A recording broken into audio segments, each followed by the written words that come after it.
Hello, my friends, and welcome back to Peace and Plenty in 20. This is episode number 10. I can't believe it. I'm so excited.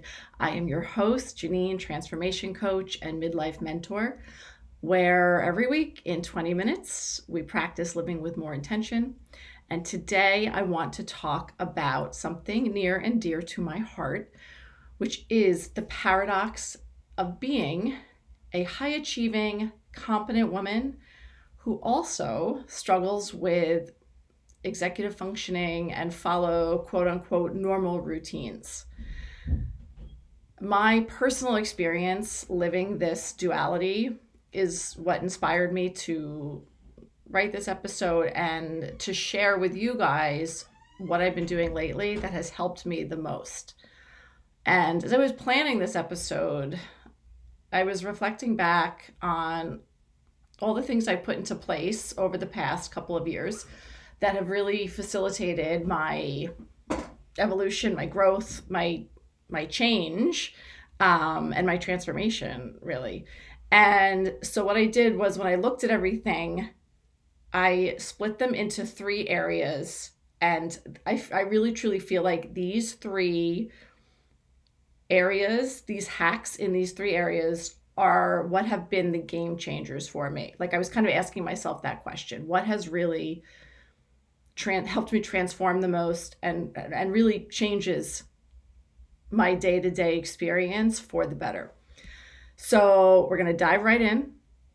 Whether you're listening while searching for your phone that might be in your hand or trying to remember what you came in the room for, if this sounds like you, you're going to love these practical strategies, hacks, whatever you want to call them, that could maybe be the missing piece that you've been looking for.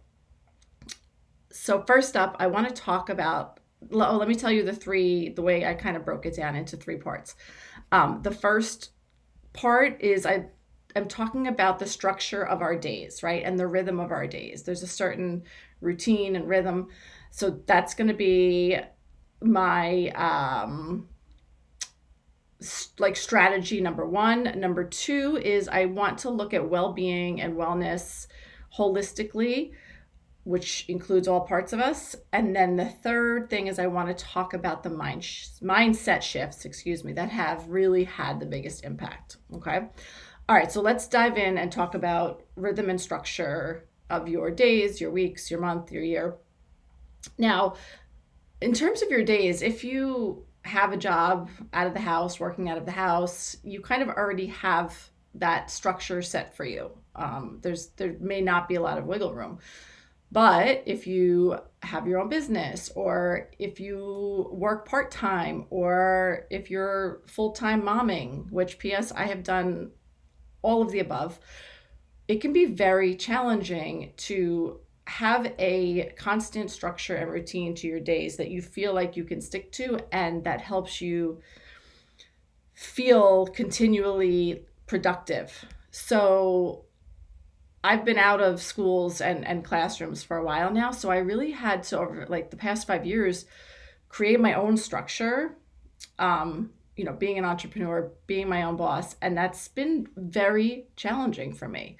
I've worked with my coach and even my therapist on this, and I have finally, though, found a way that feels like I have some structure, yet the flexibility that I need.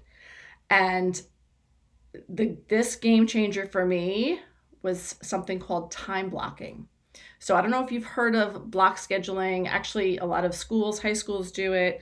But basically, block scheduling or time blocking is just a system where you have a certain chunk of hours, a certain chunk of the day dedicated to certain activities.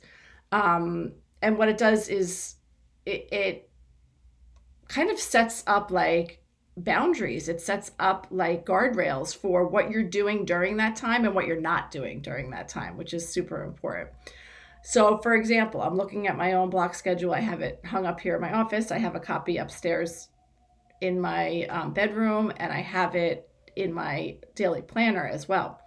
So in my own life, my morning block, which is 6:30 to 9 a.m., That's when I do my Wordle. I'm literally reading it to you. My Wordle, um, quick prayer, my medicine and supplements, my walk slash weights, my journal, my shower. And then from 9 to 12, that block is for work, except on Fridays. Friday, it depends. Sometimes Fridays I co work, so I might be working, but also Fridays I do self care. But the other days of the week from 9 to 12, I am in peace and plenty work block. I'm creating content, I'm networking, I'm working on emails, anything that involves my business. And also during that time, side note, that's a no phone time. So that sets me up also for focus and productivity. Then from 12 to 1:30, I have a lunch block. And then I have another work block in the afternoon from 1:30 to 4:30. That is a work block most days, again, except Wednesday afternoons when I do outings and errands and sometimes have coaching or therapy for myself. And then Fridays, again, depending if I'm co working or self care. 4:30 to 7 is when I do my brain dump for the next day and have my calendar set plan for tomorrow. I do dinner, I bring in the mail and the packages. I do the dishes, I do a tidy, usually a 10-minute tidy of a different area of the house. And then 7 to 9:30 is could be one of two things. It's usually relaxing on the couch in the living room with the girls. And that's the time when I do things like filling out forms, to stuff, mindless things on the computer, right? Um, Doing the girls' schedules. What else do I have on there? We usually watch TV. We usually watch Jeopardy and Wheel of Fortune. So then, or Dave and I might watch a show, or I read. And then I start to think about heading upstairs at 9:30. Then I do my skincare. I do a quick list my wins for the day and say a prayer. Sometimes I'll put on my clothes for the next day. I don't always do that. And then I really try to do lights out by 10 p.m. So that is just an example for me. And you'll notice within there that, like I said, I also pay attention to my energy, and we'll get to that in a minute, of when I'm doing what during those blocks.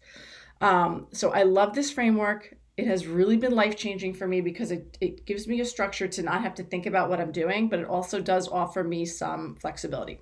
So if this is something that you're new to and you want an easy way to start, just start with 2 blocks a day. You could do one power hour, which those are the tasks that you have to get done. Because if you're someone that tends to get through the day and not have done the thing that you really needed to do or wanted to do or had to do, set that power hour and set it for whenever your highest energy level is, and make that a block. And then do a second block that is reserved for yourself, for like me time, right? And make it sacred, make it a time to really fill your tank. So the key, again, is when you choose these blocks, just have it match your unique rhythms, your energy patterns. And that's actually what I do in my coaching with a lot of women, is create a custom schedule that will work with you and your brain and your needs instead of against it. Because a lot of times if you're buying like a planner or like a cookie cutter schedule, or if you're using, any kind of generic productivity hacks or advice, it's not necessarily going to serve you the way you need it to, right? So I coach my clients, I work to identify when are your most effective windows for focusing and energy. When is your attention span at a high and a low? What do you need to transition? Do you need a lot of time to transition? Do you need breaks in between? We look at things like the Pomodoro method. Anyway, I love building a schedule like this because it feels supportive to me, but it also has some flexibility. And speaking of flexibility, something I also want to mention is that it's important to work with your natural rhythms, like your body's natural rhythms. And this is something that was introduced to me by the women's health practice that I work with, that has been like a revolutionary thought. And what I mean by that is tracking your menstrual cycle as part of your planning system. And that may sound wild, but hear me out. There are times of the month where I know that I am just exhausted, I'm cranky, I don't have energy, I don't have focus. And if we're fighting against that to try to, you know, either have energy that we don't have or be creative or kind of really be on task, it can be kind of like, trying to get blood from a stone. So understanding my hormones and my hormonal phases has truly helped me with my productivity, because instead of then feeling annoyed or frustrated when I know I'll have a few days where I am very, very tired. I'm lethargic. Excuse me.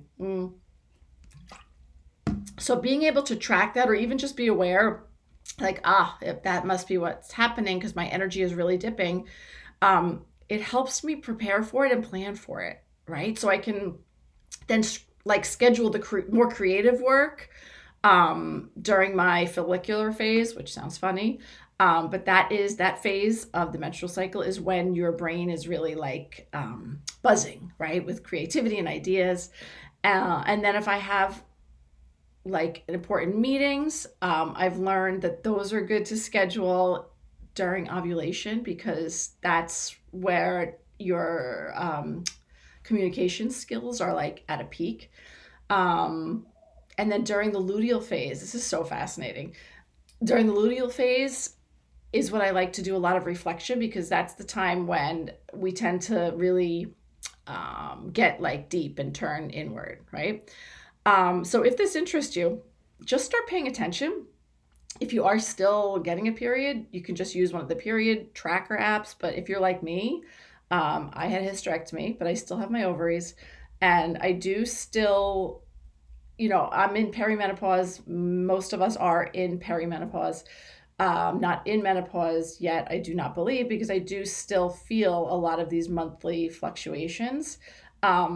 So even though I don't get a period, I can still kind of keep track of this I just use a note in my phone to see the pattern. You could also just use, on your calendar, you could just use different colored dots. And just the key is just to become aware of it, right? Notice the patterns and just honor them instead of pushing yourself through, right? Know when it's time to push yourself, and know when it's time to pull back. So yeah, I love that. I've really fallen in love with this idea, and just tapping into not only that, but other things too, which again, I do this with some of my clients, and this is something you can research more, but looking at things like, what is your dominant archetype? Exploring your birth chart, right? There's so many different lenses that you can use to lean into your mind and your body's natural tendencies and strengths and energy. Okay. And listen, it doesn't matter necessarily whether you believe in these tools, but the idea is just notice the patterns, right? Notice your energy and pay attention and work with yourself rather than against yourself. That's the key. Okay. Let's move on to number 2. Let me do a little time check. Okay.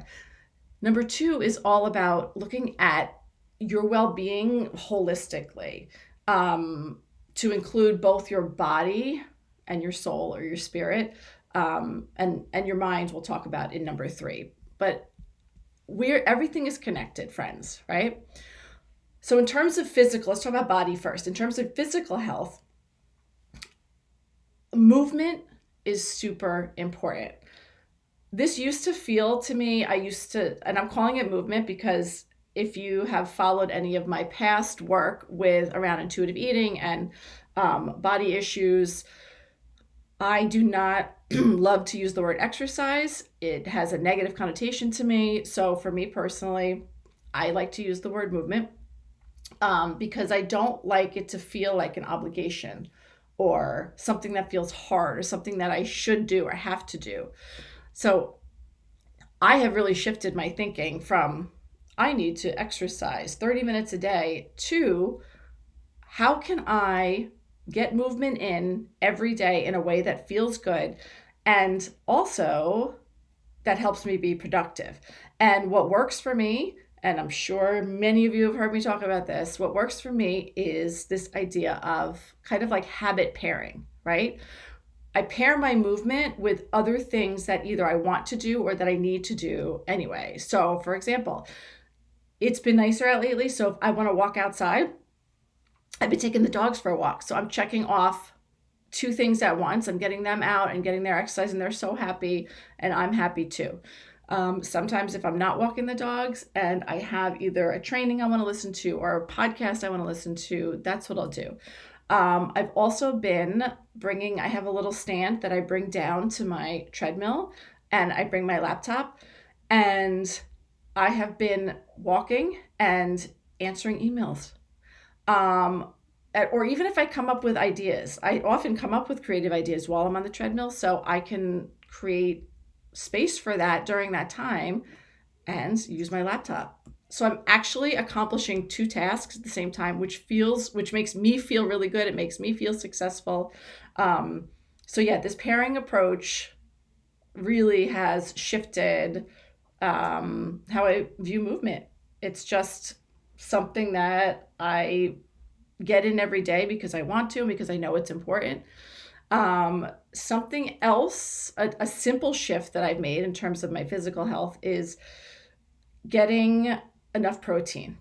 So I no longer, I was tracking even a little bit in 2024, for the women's health clinic that I have been working with, but I, I'm not really tracking my meals. I'm calorie counting, forget it. That went out the window a long time ago. Um, but instead of doing any of that type of tracking, all I'm doing, which is very simple, is trying to get protein in at every meal. This is a very simple, like, one focus, right? And why am I doing that? Well, in midlife, we need to maintain muscle, so I want to be sure that I am getting the protein in. It also keeps me fuller longer, so I'm not constantly, looking for snacks. It stabilizes blood sugar. um, so I'm not necessarily finding those dips or crashes in my energy. And yeah, it just energizes me more throughout the day. So it's a very small habit, but it has a ton of benefits. Um, and just a side note, I'm just thinking about the movement piece. It is for my body, but I will tell you, it's not just for my body, because I will notice on the days that I don't do it. And I had this conversation actually with a client this morning, that she was noticing the same thing. She was away and just not, moving as much. And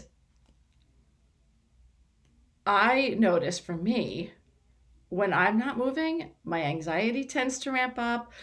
I don't think as clearly. I don't think I focus as much. I get like a little like off track, so to speak. Um, and that's not surprising because that is research based, that even 10 minutes of walking is going to have so many benefits, both cognitively and physically, right? So if you struggle with certain executive functioning skills, it's actually so beneficial to be moving your body, because not only does it keep your stress level low, like I said, and your anxiety low, but anytime you're moving, those neurotransmitters, dopamine, are firing off and giving you more focus and more attention. And it also helps you with your decision making. It helps you with impulse control. So when I'm moving like on a regular basis, I can feel the difference. I definitely feel like my brain is able to be more organized and follow, my schedule just a lot easier.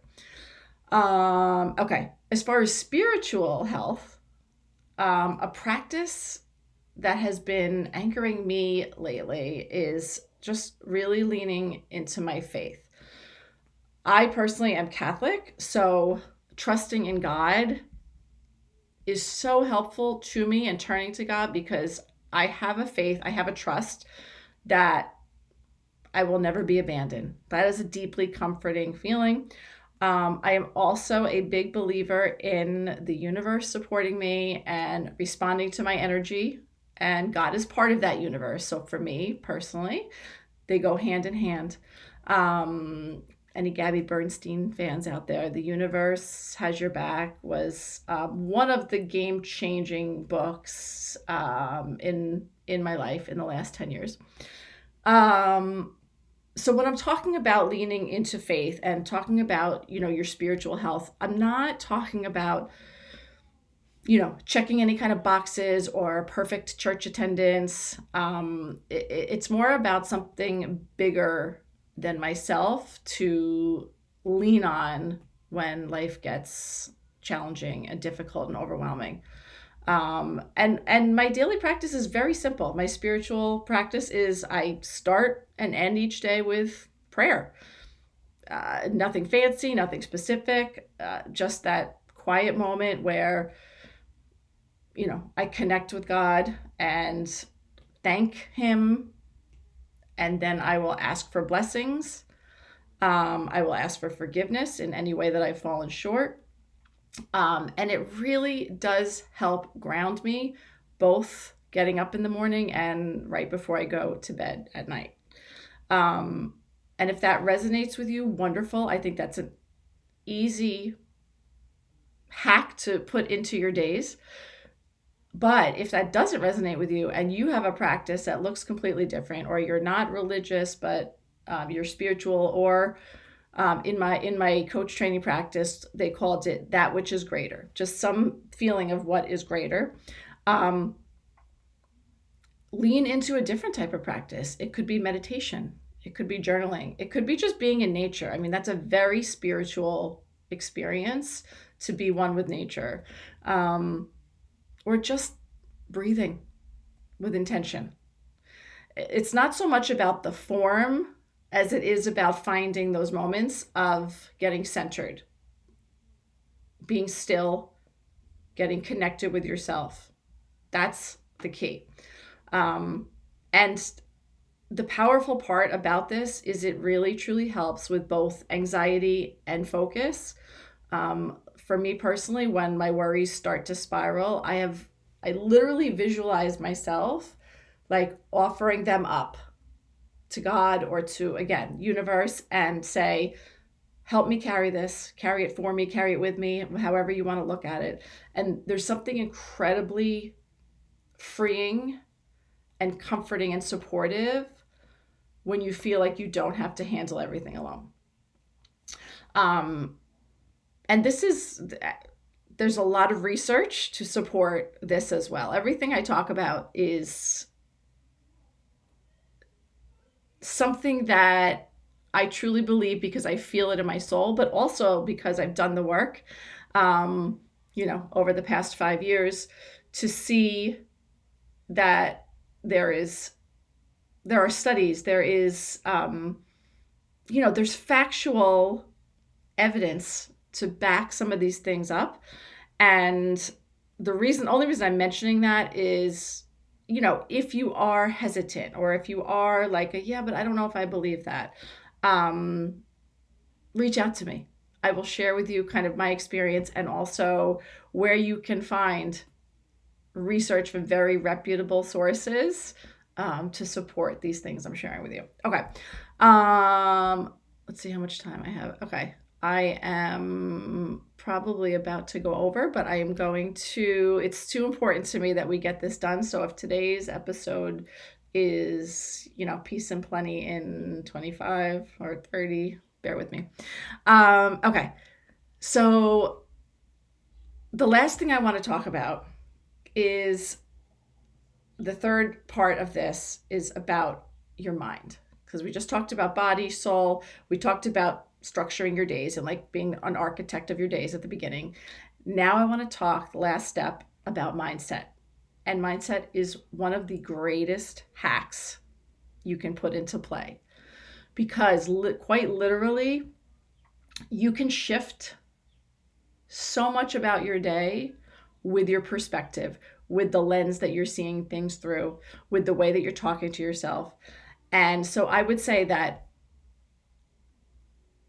one of my most powerful midlife mindset shifts has been from stressing about every misstep or moment when I didn't measure up to my own impossible standards, to actually celebrating imperfection and viewing it as a gift to my daughters and to other women. Because when we allow ourselves that permission to mess up and to do things differently, maybe not the way people expect us to do them, it really allows everyone else to kind of drop their guard. And especially for our children. I've thought about this a lot. What happens when we model perfection for our children? Like, if I present this flawless image, always put together, the house is always organized and perfect, quote unquote, always clean, I never make a mistake, I never miss a deadline, I never forget a form. Imagine. What standard am I setting for my daughters? Like, if I'm doing that, am I setting them up with impossible expectations that they're internalizing? And I definitely want them to see me mess up. I want to, and I have started intentionally celebrating imperfection in front of them and talking about it. And I'm not talking about like made up or manufactured mistakes, genuine moments where things don't go as planned. Last week, I overslept. I don't think the last time I did that, I was in my 20s. And my immediate reaction was shame, embarrassment. Look at me, I'm this, business owner and double business owner with my husband and mom, and I'm supposed to have it all together, and I overslept. Like, what? So I like to talk about those moments because things are not always going to go as planned. And I said this to one of my girls. It's about how you respond. And I actually wrote a whole episode about this that morning last week when I was spiraling. So you'll be hearing more about that. And by responding with giving myself grace, and luckily I was meeting friends who are so loving and kind, and one of them said, "It's just us, relax." I'm really blessed for that too. And that allowed me to, okay, it's going to be okay. Instead of being frustrated, beating myself up, I really just gave myself some grace. And that's what's counterintuitive but true, is that when we lower our standards, it actually increases our productivity, right? If you're always striving for perfectionism, if perfectionism is like driving the car in the driver's seat, you're not going to start things. Like, I notice I do this. I avoid starting tasks until like the conditions are perfect, or until I have enough time to do it right. Even with these episodes, like, oh, well, I could have planned that better. It could have been. When I do that and I overthink it, I wind up procrastinating, and then I don't get it done at all, like the day I was going to film it. So I have worked really hard on this mindset shift, and I encourage you to try the same. Make good enough your new bar. Make that your new standard, okay? If you can do that, I want you to see what opens up for you. I want you to see what happens. And your call to action this week is going to be to try one of these 3 hacks. Um, this one to me, again, I think has been the most significant game changer. Because when I am able to say, you know what, this is good enough, I get things done.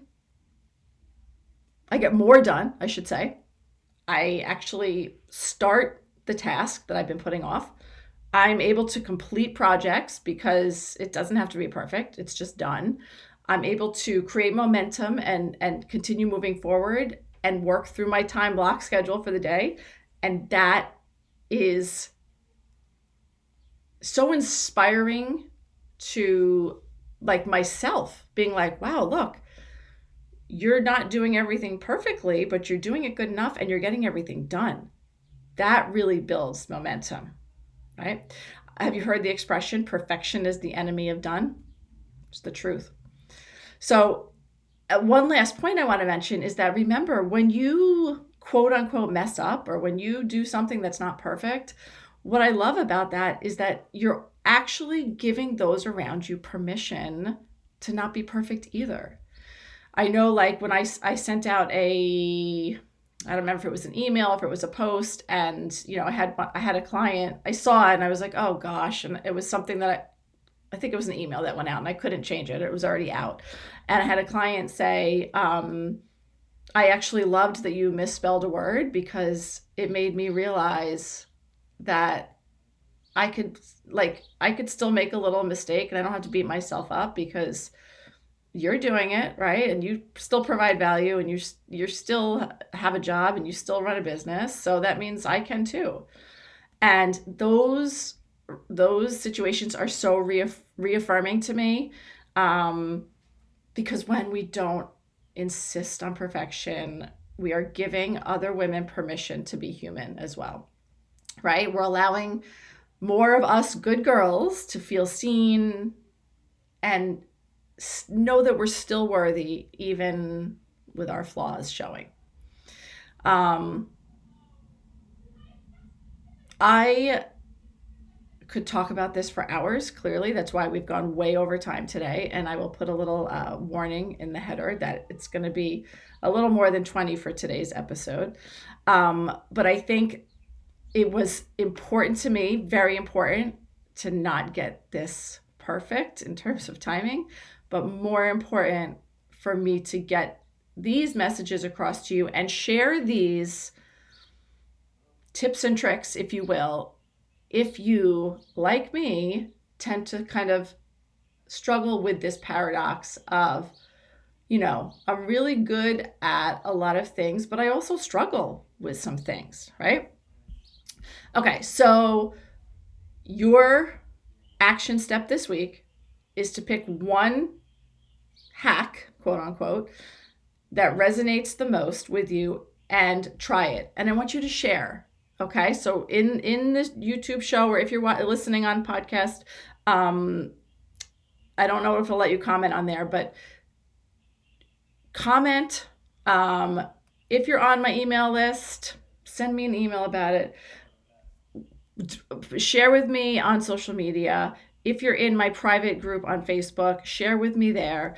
But I want you to try this week to rhythm and schedule. Either pay attention to your body's rhythm, track your energy, look at the structure of your days, decide if you want to try time blocking. The second thing would be looking at your physical and spiritual well-being.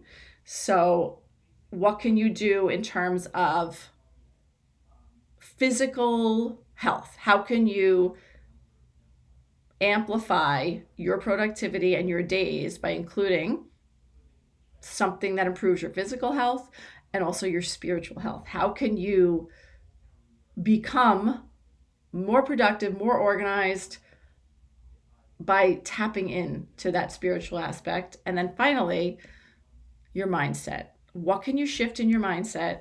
And I am going to recommend that if you are someone like me, who many of my listeners and clients are like me, and you struggle with this idea of perfection, I want you to experiment with just good enough, right? Just let it be done and not have to be perfect. Thank you so much for your time. If today's episode resonated with you, by the way, and you really feel like you want to create these systems for yourself, I invite you to hop on a free strategy session with me.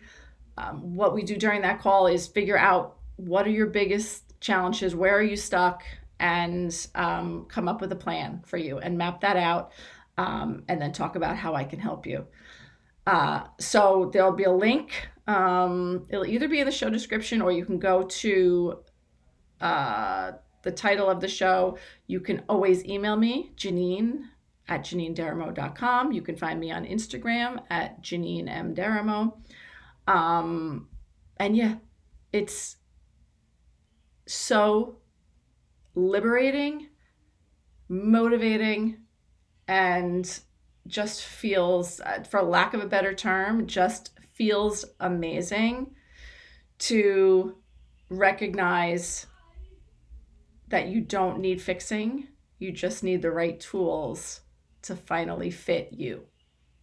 And that has been one of the greatest gifts and transformations in my life personally. And I'd love to share that with you. Until next week, wishing you a peaceful and plentiful day and week. And I'll see you guys real soon.